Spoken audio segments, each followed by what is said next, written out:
ग्रंथराज श्रीमद् भगवद गीता यथारूप अध्याय 14। अध्याय का नाम है प्रकृति के 3 गुण। श्लोक संख्या 10। इस श्लोक में भगवान क्या कह रहे हैं? रजस तमस चा विभूय सत्वम भवति भारत। रजोगुण और तमोगुण को दबा करके सत्वगुण उठता है, और रजा सत्वम तमश्चैव। फिर रजोगुण सत्वगुण और तमोगुण को दबा करके बढ़ता है। फिर तम सत्वम रजस तथा। फिर तमोगुण सत्वगुण रजोगुण को दबा करके बढ़ता है। बिल्कुल सरल बात है। भगवान 3 गुणों की चर्चा कर रहे हैं। पहले भगवान कहते हैं कि सतोगुण बढ़ता है तो 2 गुण दब जाते हैं। फिर भगवान कहते हैं रजोगुण बढ़ता है तो बाकी 2 गुण दब जाते हैं। फिर भगवान कह रहे हैं तमोगुण बढ़ता है तो बाकी 2 गुण दब जाते हैं। तो बिल्कुल सरल बात है। तो यहाँ धागा लगा करके सब लोग भूमिका में पहला पेज निकालेंगे, प्रार्थना पढ़ेंगे।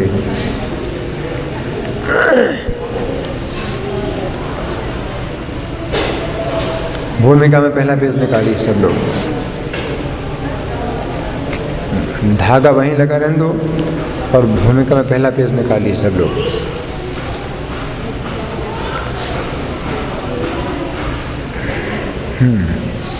मेरे साथ बोलिए।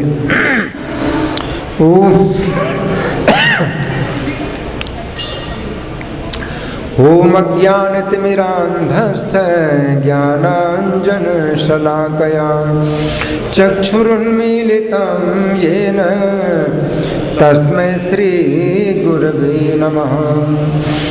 श्रीचैतन्यमनोभीष्टं स्थापितं येन भूतले स्वयं रूपा कदा मह्यं ददाति स्वपदान्तिकं। वन्देऽहं श्रीगुरो श्रीयुतपदकमलं श्रीगुरून् वैष्णवांश्च श्रीरूपं साग्रजातं सगण रघुनाथान्वितं तं सजीवं साद्वैतं सावधूतं परिजनसहितं कृष्णचैतन्यदेवं श्रीराधा कृष्णपादान् सहगण ललिता श्रीविशाखान्वितांश्च। हे कृष्ण करुणा सिंधु दीनबंधो जगत्पते गोपेश गोपिका कांत राधा कांत नमोस्तुते।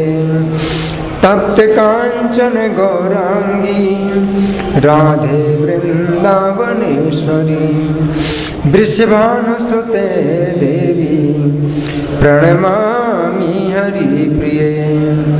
वाञ्छाकल्पतरुभ्यश्च कृपा सिन्धुभ्यैव च पतितानां पावनेभ्यो वैष्णवेभ्यो नमो नमः।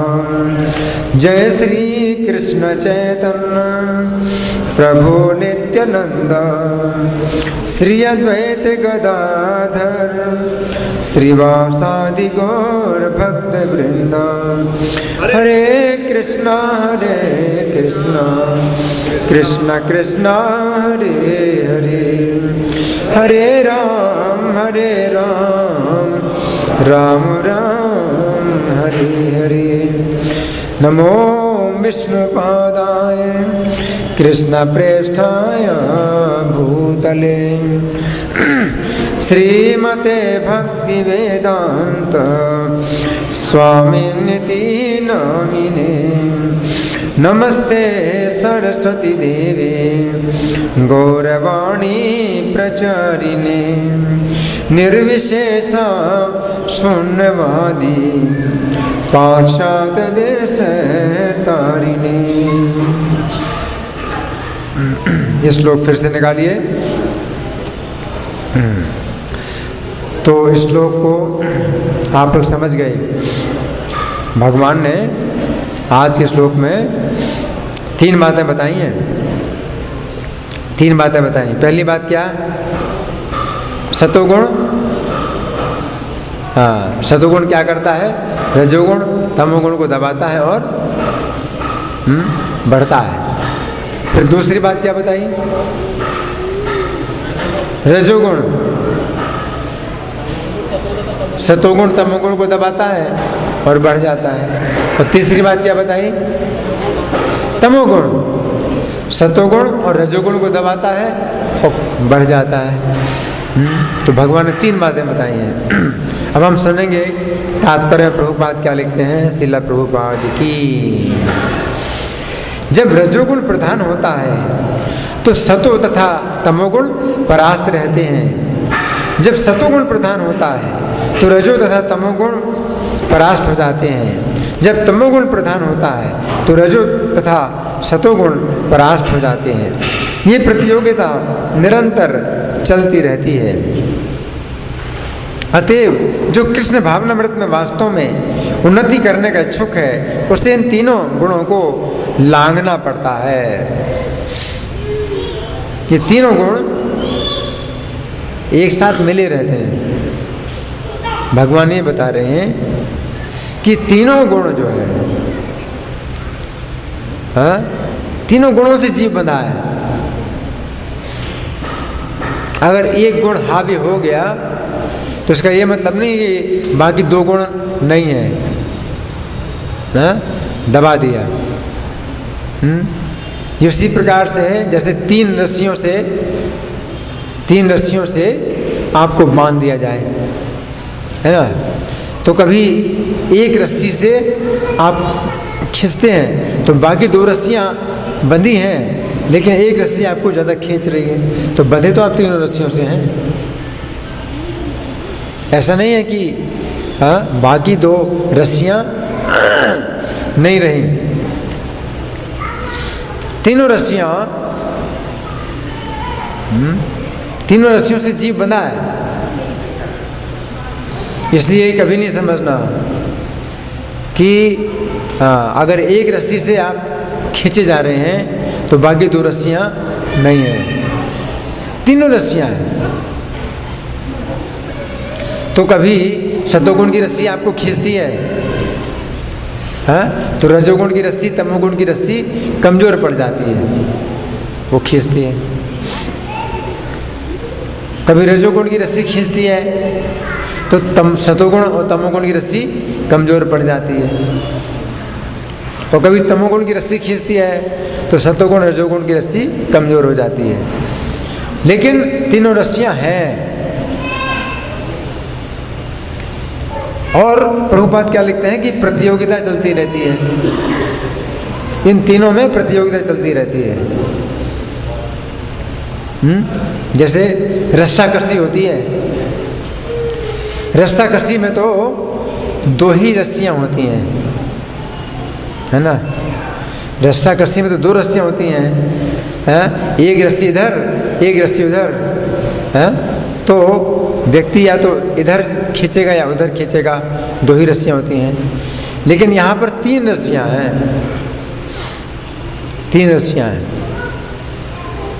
और ये 3 जो रस्सियाँ हैं ये अलग अलग दिशाओं में खींचती हैं। सतोगुण की रस्सी ऊपर की दिशा में खींचती है। ऊर्ध्वम गच्छन्ति सत्वस्था। जब सतोगुण बलवान हो जाता है तो आप ऊपर की तरफ जाते हैं। क्यों? सतोगुण निर्मल है, प्रकाश उत्पन्न करता है? इसमें किसी प्रकार का दोष नहीं है, तो ऊपर की तरफ ले जाता है सतोगुण। तो ये रस्सी सतोगुण की। और रजोगुण की रस्सी मध्य में रखती है, बीच में रखती है। रजोगुण की रस्सी बीच में रखती है, ना ऊपर ना नीचे। ऊपर नहीं और नीचे नहीं, तो फिर कहाँ जाएंगे? क्या वहीं के वहीं रहेंगे? नहीं, मध्य में कई दिशाएं हैं, इधर इधर इधर हजारों दिशाएं। मध्य में भी, ऊपर भी नहीं नीचे भी नहीं, तो भी हजारों दिशाएं हैं, है ना। तो रजोगुण की रस्सी खींचती है तो उसमें कई प्रकार की गतियां प्राप्त होती हैं। और तमोगुण की रस्सी नीचे की ओर ले जाती है। तमोगुण अज्ञान से उत्पन्न होता है, निद्रा, आलस्य, प्रमाद, इन चीजों से तमोगुण बांधता है, तो आप नीचे की तरफ जाते हैं। तो तीन गुण जो है हमेशा रहते हैं, हमेशा रहते हैं। अगर सतोगुण की रस्सी आपको ऊपर खींच रही है तो ये मत समझना कि रजोगुण तमोगुण की रस्सी अब नहीं रही, आप ऊपर ही जाएंगे। एक बिंदु ऐसा आता है कि फिर तमोगुण की रस्सी बलवान हो जाती है तो वो नीचे की तरफ ले जाएगी।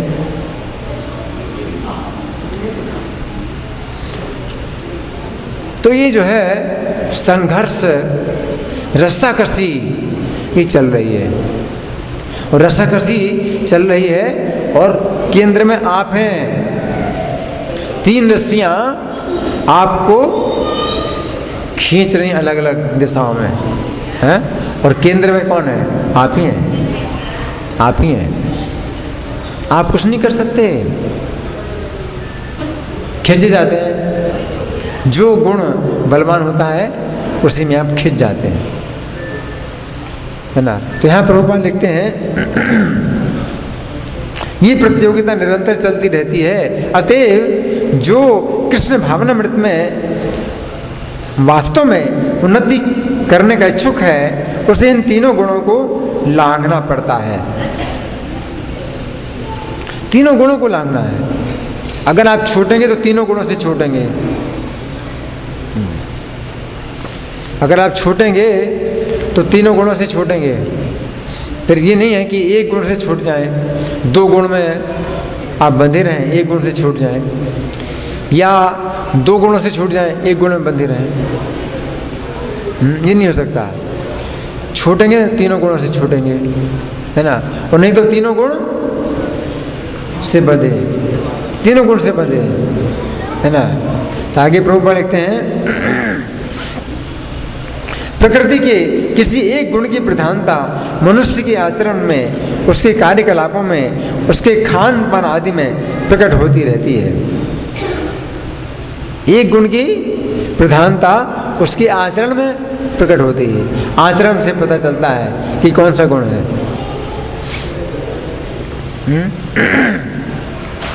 सतोगुण, अगर सतोगुण की प्रधानता है तो आपको जो है वो सुख में लगाता है,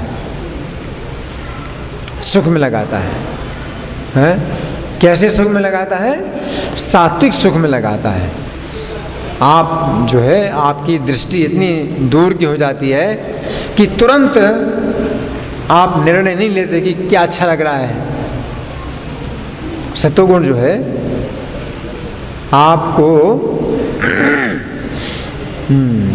ऐसा विचार देता है कि किससे मेरा दूर तक कल्याण होगा। आप ये सोचते हैं मेरा क्या कर्तव्य है, इंद्रियों को क्या अच्छा लगता है। सतोगुण ये नहीं कहता कि आपकी इंद्रियों को जो अच्छा लगता है तुरंत वही करो। सतोगुण क्या कहता है कि इंद्रियों को अच्छा लगे ना लगे, लेकिन आपकी सुरक्षा किसमें है, आप ऐसा काम करो। तो सत्वगुण आपको जो है कर्तव्य की भावना में लगाता है कि आपका क्या कर्तव्य है, क्या कल्याणकारी है, किसमें कल्याण होगा, आगे चल करके कल्याण होगा। तो आचरण, आपका आचरण जो है ऐसा हो जाता है। सतगुण में जो व्यक्ति होता है उसका आचरण दिखाई पड़ता है, आचरण से। वो इंद्रियों के आदेश के अनुसार काम नहीं करता है, कि क्या स्वाद अच्छा लगता है, स्वादिष्ट क्या है उसी को खाओ, नहीं। दिखाई देता है, क्या दिखाई देता है उसी को देखो, अच्छा दिखाई देता है तो उसी को देखो, अच्छा सुनाई देता है उसी को सुनो, नहीं। सतोगुण क्या कहता है कि अच्छा तो दिखाई देता है लेकिन मुझे क्या देखना चाहिए, अच्छा दिखाई देता है लेकिन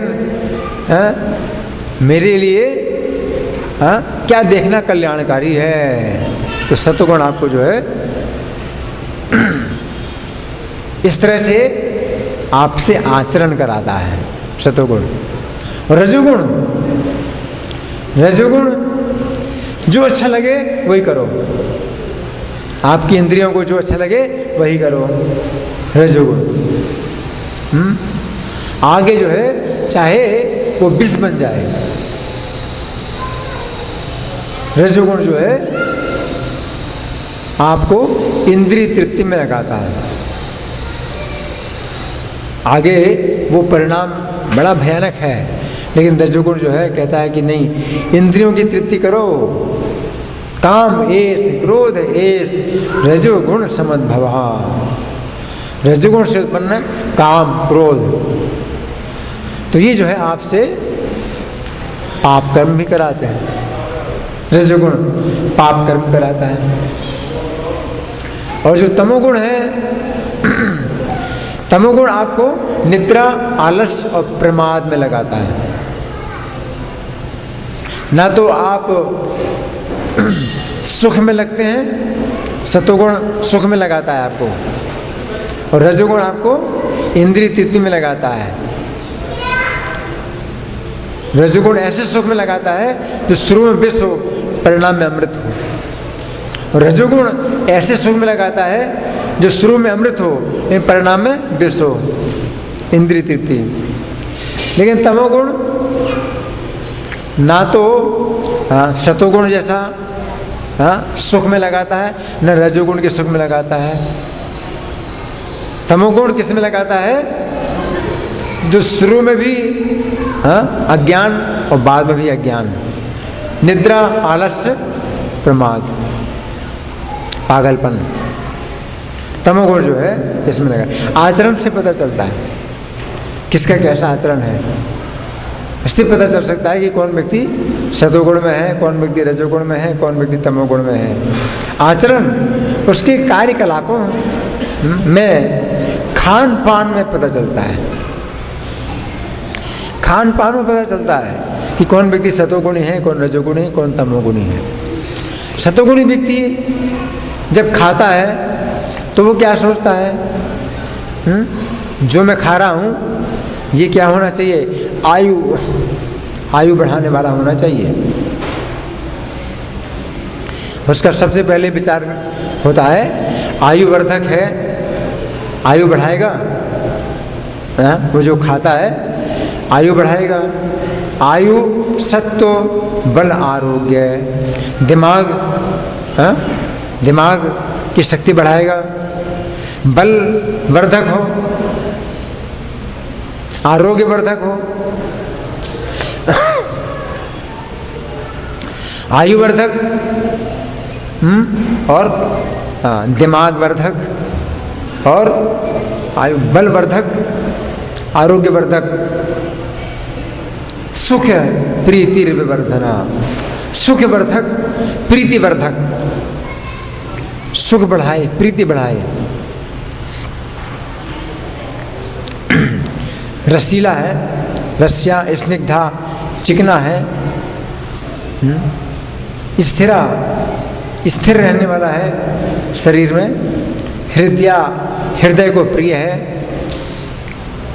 तो ये सतोगुणी व्यक्ति सोचता है, ऐसा भोजन सोचता है। रजोगुणी व्यक्ति क्या सोचता है, कटु, बहुत कड़वा, अम्ल, बहुत खट्टा, वो खाना है। खूब कड़वा हो, खूब खट्टा हो। कटु हमने लवण, खूब नमकीन। अति उष्ण, बहुत गर्म। कटु में लवणातिष्ण, तीक्ष्ण, तीखा, जैसे मिर्चा, खूब मिर्चा हो। तीक्ष्ण, रुक्ष और बहुत रूखा हो, रूखा। विदाहीना, और जलन पैदा करे। तो ये रजोगुणी व्यक्ति जो है ऐसा भोजन करना चाहता है, जिससे क्या होता है, आहार राजसिष्टा दुख शोकामय प्रदा। दुख, शोक और रोग पैदा करता है। रजोगुणी व्यक्ति सोचता है दुख मिलेगा, शोक मिलेगा, रोग मिलेगा, हाँ? कोई बात नहीं, ये खाओ। दुख, शोक और रोग मिलते हैं तो भी वो इन्हीं चीज़ों को पसंद करता है। क्या है? खूब कड़वा, खूब खट्टा, खूब नमकीन, कटु में लवणा, अति उष्ण और खूब गर्म, और खूब तीखा, खूब रूखा और दाहकारक, जलाने वाला है।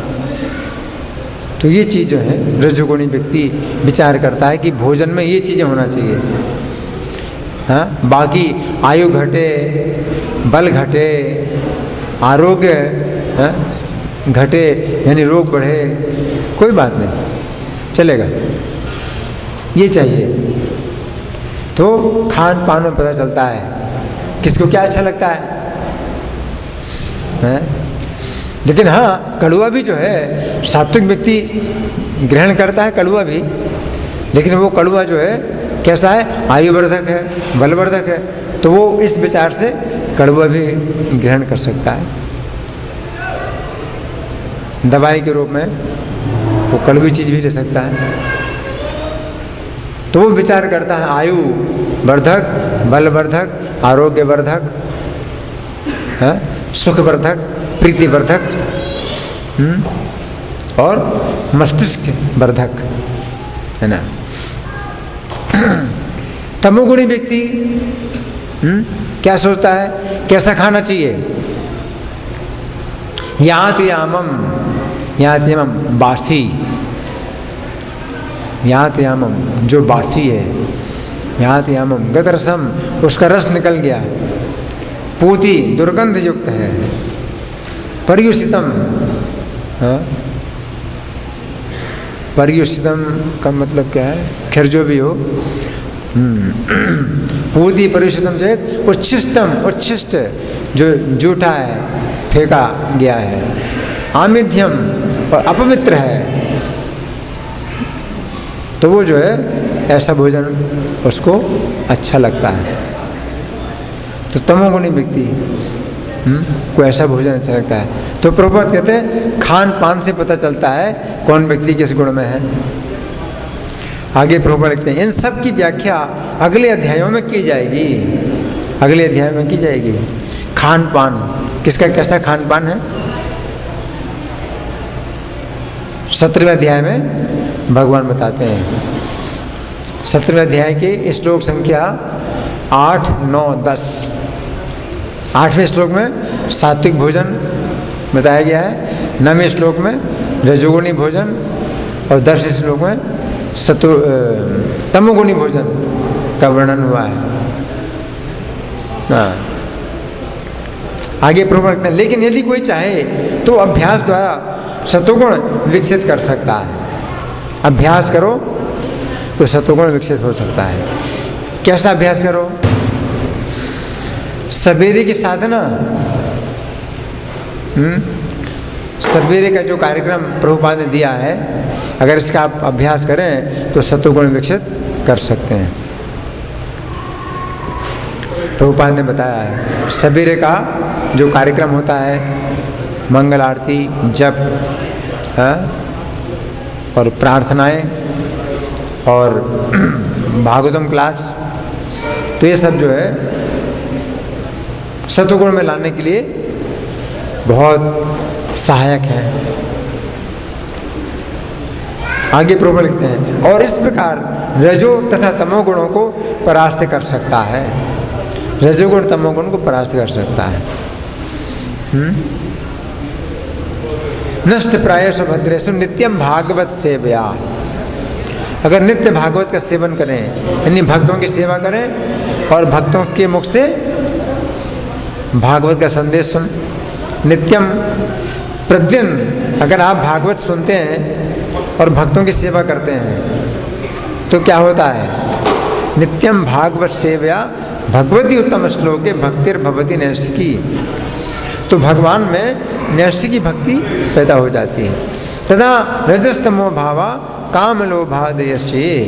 तो रजोगुण तमोगुण के भाव काम लोभ आदि चेत एते अनाविद्धम, तो चित्त इनसे आविद्ध नहीं होता है। रजोगुण तमोगुण के भावों से चित्त आविद्ध नहीं होता है।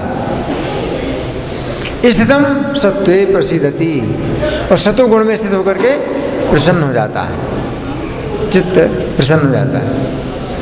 कैसे कैसे होगा? क्या करना है रोज?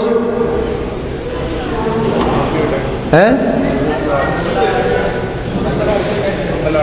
मंगल आरती, नित्यम भागवत सेवया, रोज भागवत सुनने से और भक्तों की सेवा करने से।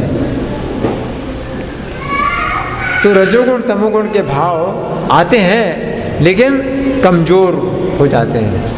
रजोगुण तमोगुण के भाव कमजोर हो जाते हैं क्योंकि सतोगुण की रस्सी बलवान हो जाती है और रजोगुण की रस्सी तमोगुण की रस्सी कमजोर पड़ जाती है। तथा रजस्तमो भावा काम लोभादयश्चे। तो रजोगुण और तमोगुण के जो भाव हैं उनसे आपका चित्त आविद्ध नहीं होता है।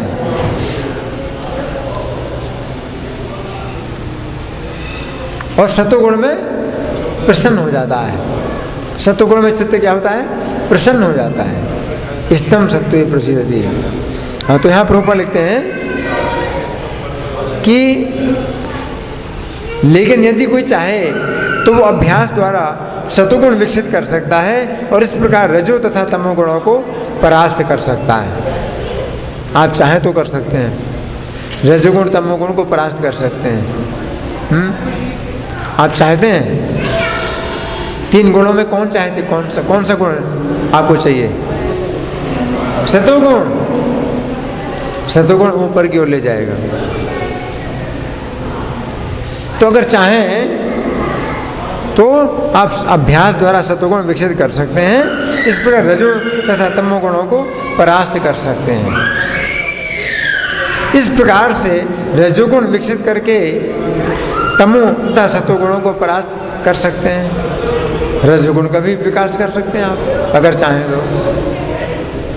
रजोगुण का विकास, रजोगुण को बढ़ा सकते हैं आप। रजोगुणी व्यक्तियों का संग करके रजोगुण बढ़ेगा आगे। अथवा कोई चाहे तो वो तमोगुण को विकसित करके रजो तथा सतोगुणों को परास्त कर सकता है। तमोगुण को बढ़ा सकते हैं आप, तमोगुण को भी बढ़ा सकते हैं। तमोगुणी व्यक्तियों का संग करके तमोगुण को बढ़ा सकते हैं आगे। यद्यपि प्रकृति के ये 3 गुण होते हैं किंतु यदि कोई संकल्प कर ले तो उसे सतोगुण का आशीर्वाद तो मिल ही सकता है। सतोगुण आशीर्वाद देता है आपको। क्या आशीर्वाद देता है? कि तुम छोटो इस संसार बंधन से, जाओ।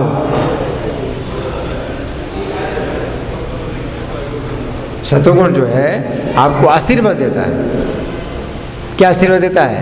कि भगवान के चरणों की सेवा में जाओ। यहाँ पर क्यों सड़ रहे हो? सतोगुण आशीर्वाद देता है ना। सतोगुण आपको जो है छोड़ने के लिए जाता है।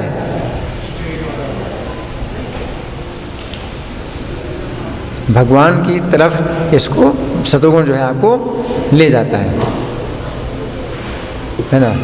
तो प्रभुपाद लिखते हैं और वो इसे लांग कर शुद्ध सतोगुण में स्थित हो सकता है। शुद्ध सतोगुण फिर ये गुण नहीं होता, शुद्ध सत्व कहते हैं इसको, शुद्ध सत्व।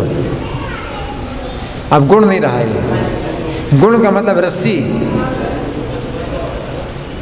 तो गुण जो है तभी कहा जाता है जब तीनों होते हैं।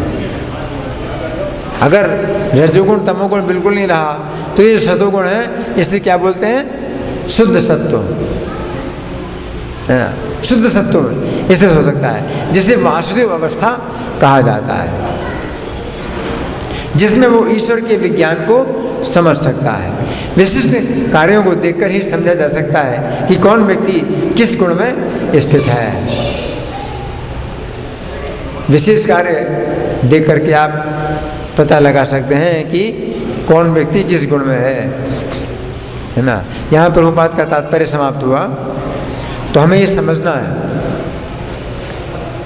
भगवान ने इन गुणों का ये इस अध्याय में, पूरे अध्याय में वर्णन किया है इन गुणों का। लेकिन फिर इन गुणों की चर्चा भगवान ने 17वें अध्याय में की है।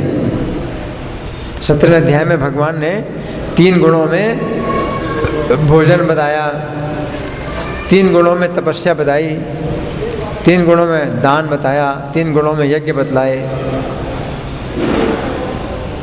18वें अध्याय में भगवान 3 गुणों में ज्ञान बताते हैं, 3 गुणों में कर्म बतलाते हैं और 3 गुणों में कर्ता बतलाते हैं। 3 गुणों में बुद्धि बताते हैं, 3 गुणों में धृति बताते हैं, फिर 3 गुणों में सुख बताते हैं। तो भगवान ने 3 गुणों का बहुत वर्णन किया।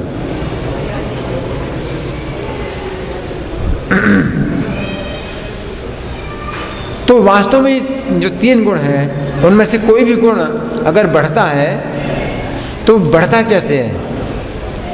वास्तव में जो बलवान, कोई भी गुण बलवान होता है तो उसके पीछे कारण आप ही हैं, आप ही कारण हैं। आप जिस गुण का संग करते हैं वही गुण आपको खींचता है। संगति आपकी है। कारणम गुण संगोष है सदसद योनि जन्मसु। तो ये जो जीव है ये 3 गुणों में से किसी की भी एक गुण का संग करता है और उस गुण को फिर वो बढ़ाता है। तो संगति आप करते हैं। आप भोगना चाहते हैं 3 गुणों में से किसी गुण को, तो वही गुण जो है आपको अपनी दिशा में खींचता है। आप सतोगुण को भोगना चाहते हैं तो सतोगुण आपको अपनी दिशा में खींचेगा। आप रजोगुण को भोगना चाहते हैं तो रजोगुण आपको अपनी दिशा में खींचेगा। आप तमोगुण को भोगना चाहते हैं तो तमोगुण आपको अपनी दिशा में खींचेगा। आप तो भोगना चाहते हैं लेकिन वे आपको बांधते हैं और आप ना चाहते हुए भी आप खींचे जाते हैं उनके द्वारा। आपको वैसे कार्य करने पड़ते हैं, आप नहीं चाहे तो भी आपको वैसे कार्य करने पड़ते हैं। विवश होकर के आपको वो कार्य करना होता है। तो ये जो है बहुत बड़ा विज्ञान है। आप लोगों की ओर से कोई प्रश्न है या कोई चर्चा? हाँ जी।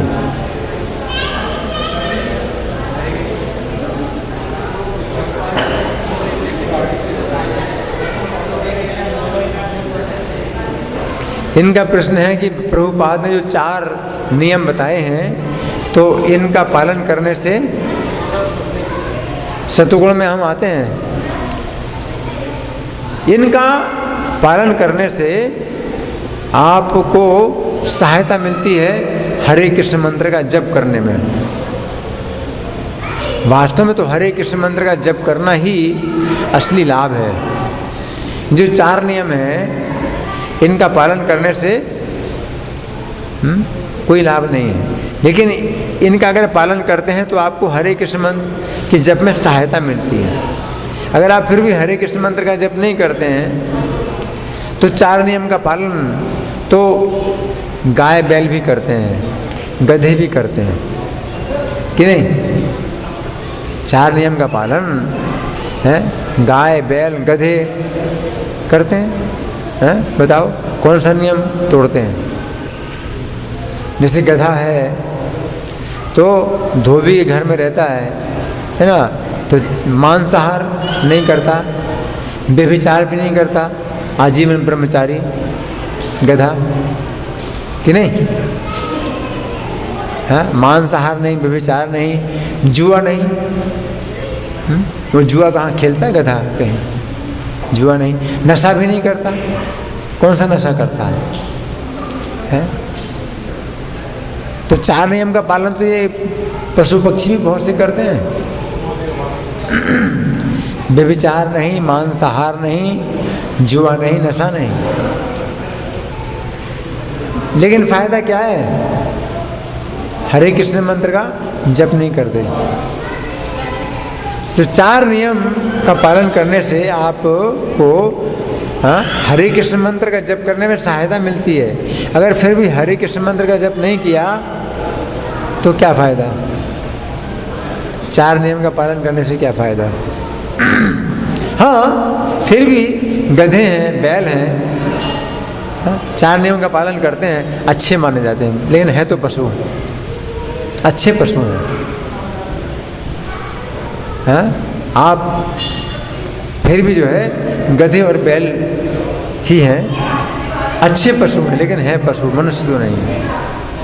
कोई व्यक्ति मनुष्य नहीं बनता। 4 नियम का पालन करने से कोई व्यक्ति मनुष्य नहीं बनता।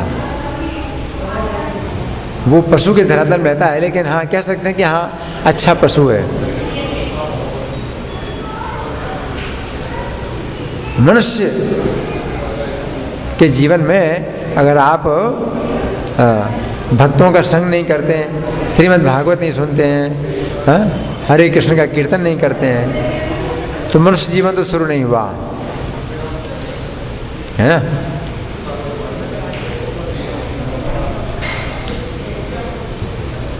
और कोई? हाँ,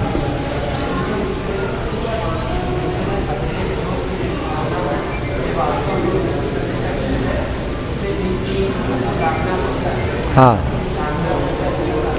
लांघना पड़ता है। इसका मतलब ये है कि आप पहले सतोगुण का संग करिए, और सतोगुण से आप जो है रजोगुण तमोगुण को आप परास्त करिए, और फिर ऊपर उठिए, और फिर ऊपर उठते उठते फिर सतोगुण को भी छोड़ देते हैं, तो तीनों गुणों से ऊपर उठ जाते हैं, शुद्ध सत्व। ये तीनों गुणों का जो है एक अच्छा उदाहरण दिया था किसी भक्त ने कि ये संसार रूपी जंगल है, ये संसार रूपी जंगल है, और आप अपने घर से भटक करके जंगल में आ गए। आपका घर कहाँ था? भगवान के धाम में। वहाँ से आप आ गए इस जंगल में। तो इस जंगल में ये 3 डाकू हैं, इन्होंने पकड़ लिया आपको, है ना? तो जो तमोगुण है वो तो इतनी मार मारता है कि मतलब मरे जैसा हो जाता है व्यक्ति। तमोगुण तो ऐसा है। तो जो रजोगुण है उसको कुछ दया आ जाती है, वो कहता है नहीं, इसको मारो नहीं, इसका धन संपत्ति छीन लो। तो रजोगुण जो है कुछ दया करता है, तमोगुण तो मार डालने के लिए तैयार है। तो वो जो है मतलब वही है, बिल्कुल बेहोश कर देता है कि आप नीचे ही नीचे जाएंगे। तमोगुण नीचे नहीं ले जाता है, वो मारने की तरह है। रजोगुण कहता नहीं, इसको छोड़ दो, लेकिन इसका जितना पैसा माल है वो ले लो। तो रजोगुण वैसा है।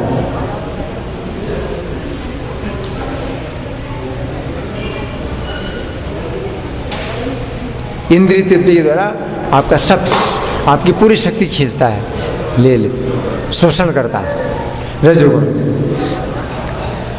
फिर सतोगुण तीसरा है, उसको दया आती है, कहता है नहीं नहीं छोड़ दो इसको छोड़ दो है? और सतोगुण कहता है कि देखो मैं तुमको जो है सही रास्ता दिखाता हूँ, जंगल से बाहर निकलने का सही रास्ता दिखाता हूँ, चलो मेरे साथ। तो सतोगुण आपको ले जाता है, कहाँ ले जाता है?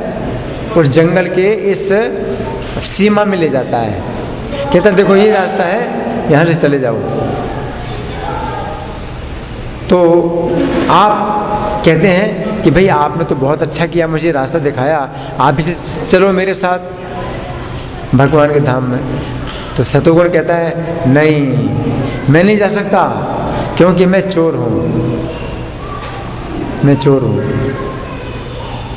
लेकिन आपको रास्ता दिखाता है। तो सतोगुण ऐसा है।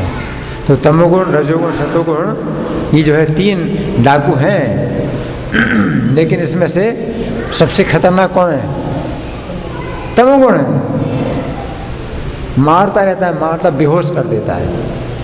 और सतोगुण कैसा है? क्या कहता है वो? नहीं छोड़ दो। लेकिन क्या करो? हाँ, पैसे से सब लूट लो इसको छोड़ दो। और सतोगुण क्या कहता है? हाँ, चलो तुमको जो है मैं रास्ता दिखाता हूँ, तुम्हारे घर का रास्ता दिखाता हूँ। मैं तो नहीं आऊँगा तुम्हारे घर में, मैं तुमको रास्ता दिखा दूँगा। हाँ, तो सतोगुण है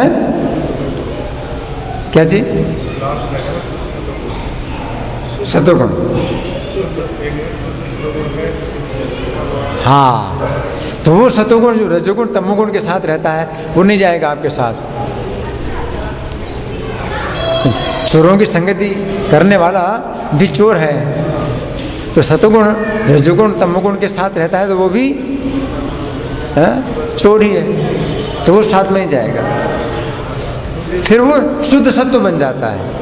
तो भगवान के धाम में जब आप जाते हैं तो सतोगुण नहीं कहलाता है, क्या होता है? शुद्ध सत्व या विशुद्ध सत्व। ऐसा लगता है कि जैसे सारे कार्यों को पूरी कर रहे हो, अपने सारे कार्यों से मुक्ति मिल जाए। विष्णु अवस्था विष्णु जी के शरण में पहुँच जाते हैं, हाँ। सारे कार्यों से मुक्ति मिल जाती है। और ऐसा लगता है जैसे अपने इधर से जो भी कार्य हो रहे हैं वो सब प्रभु करवा नहीं, वो फिर भगवान की शरण लेता है, भगवान के आदेश के अनुसार कार्य करता है। जीवीर स्वरूप हो कृष्णेर नित्य दास, हम कृष्ण के नित्य दास हैं, तो स्वेच्छा से कृष्ण की सेवा करता है जीव। तो भगवान कोई फोर्स नहीं करते हैं आपको, है कि फोर्स करके आपसे कोई काम नहीं लेते हैं, क्योंकि प्रेम है। भगवान का जो प्रेम है, तो वो प्रेम जो है आपको कभी फोर्स नहीं करता है कि आप प्रेम करें भगवान से। प्रेम जो है, प्रेम की कमजोरी है कि प्रेम जो है आपको कभी फोर्स नहीं करता कि आप भी मुझसे प्रेम करें। अगर मैं आपसे प्रेम करता हूँ तो मैं आपको कभी फोर्स नहीं करूँगा कि आप मुझसे प्रेम करिए। तो भगवान जो है प्रेम करते हैं, तो जीव को भगवान फोर्स नहीं करते हैं कि तुम मेरी सेवा करो, तुम मुझसे प्रेम करो। तो भगवान जो है आपको फोर्स नहीं करते हैं और आपको स्वतंत्रता देते हैं, स्वतंत्रता देते हैं कि आप सेवा ना करो, आपको स्वतंत्रता देते हैं। और स्वतंत्रता का आप दुरुपयोग करते हैं तो भगवान को छोड़ देते हैं। प्रेम में कभी भी फोर्स नहीं होता, भगवान प्रेम करते हैं और उस स्वतंत्रता का दुरुपयोग करते हैं आप, तो भगवान को छोड़ देते हैं और संसार में आ जाते हैं। तो जो शुद्ध सत्व है ये आपको भगवान का प्रेम प्रदान करता है। तो प्रेम में फोर्स नहीं होता है, आप अपनी इच्छा से ही सेवा करेंगे, तो ये प्रेम है। तो ये जो है जीवन का लक्ष्य है, कृष्ण प्रेम, ठीक है ना। ग्रंथरा श्रीमद् भगवद गीता की जय, जगत गुरु शिला प्रभुपाद की जय, श्री श्री राधा पार्थ सारथी ललिता विशाखा की जय, श्री श्री गौरताई की जय, श्री श्री सीताराम लक्ष्मण हनुमान की जय, श्री श्री प्रहलाद नरसिंह देव की जय हो।